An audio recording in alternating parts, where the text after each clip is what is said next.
Assalamualaikum warahmatullahi wabarakatuh. Om Swastiastu, Namo Buddhaya, salam kebajikan.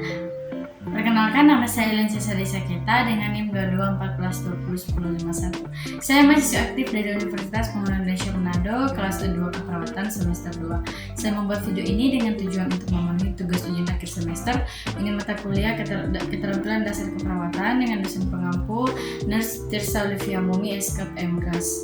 Oke, baik, dalam video ini saya akan membahas materi tentang V atau tanda-tanda vital. Saya akan masuk dalam materi.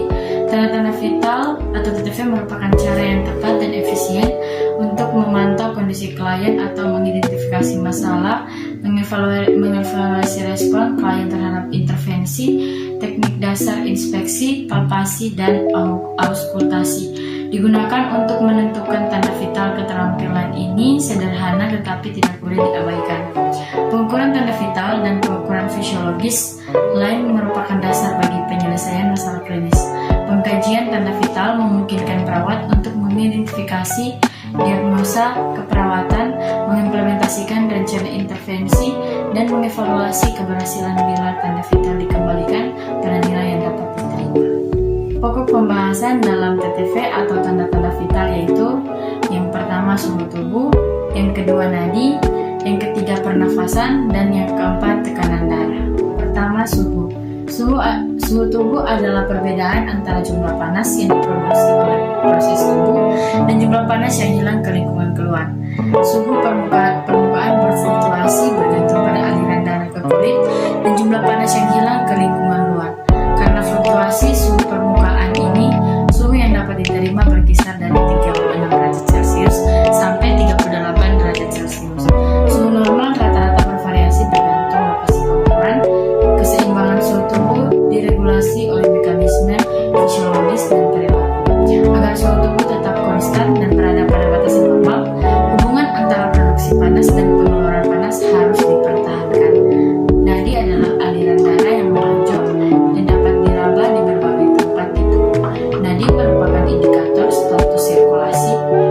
Penyebab nadi yang menjadi lambat, cepat, dan tidak reguler secara normal dapat mengubah curah jantung.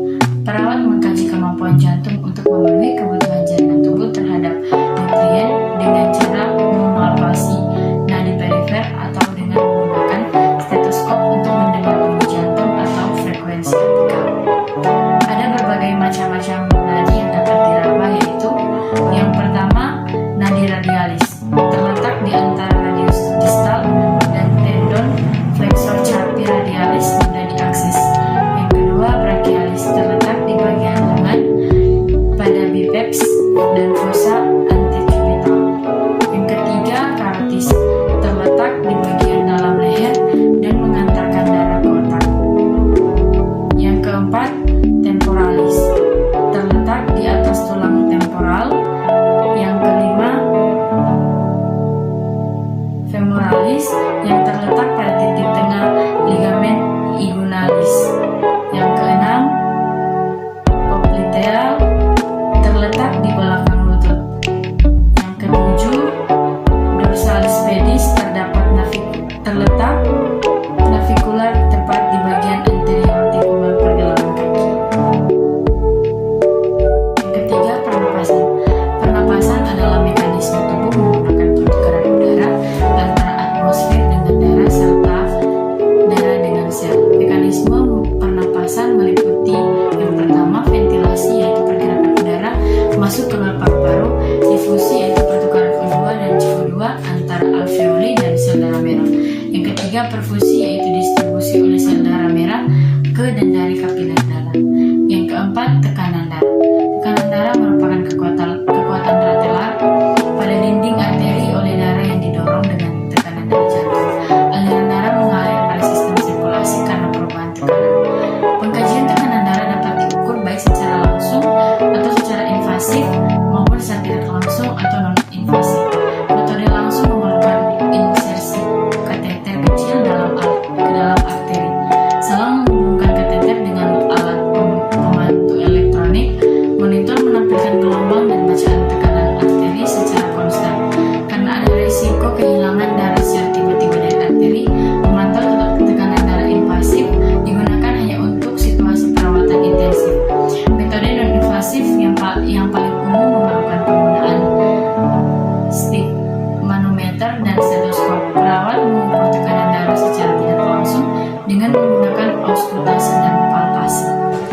Selamat datang di Universitas Pembangunan Indonesia Manado.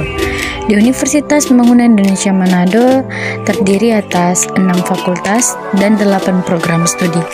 Di antaranya Fakultas Teknik, Fakultas Hukum, Fakultas Fisik, Fakultas Sastra, Fakultas Pertanian, dan yang paling utama dan yang paling favorit di Universitas Pembangunan Indonesia Manado adalah Fakultas Keperawatan. Bagi teman-teman, bagi kakak-kakak, bagi adik-adik yang masih bingung mau masuk universitas mana dan masih ragu-ragu untuk pilih universitas mana, marilah bergabung bersama kami di keluarga besar Universitas Pembangunan Indonesia Manado. Jangan takut, jangan ragu karena Universitas Pembangunan Indonesia Manado sudah terakreditasi B. Mari coba bergabung dengan torang, apalagi yang teman-teman semua yang ingin menjadi perawat. Bergabung bersama kami di keluarga besar FAKEP Universitas Pembangunan Indonesia Manado. Jangan lupa join ya guys.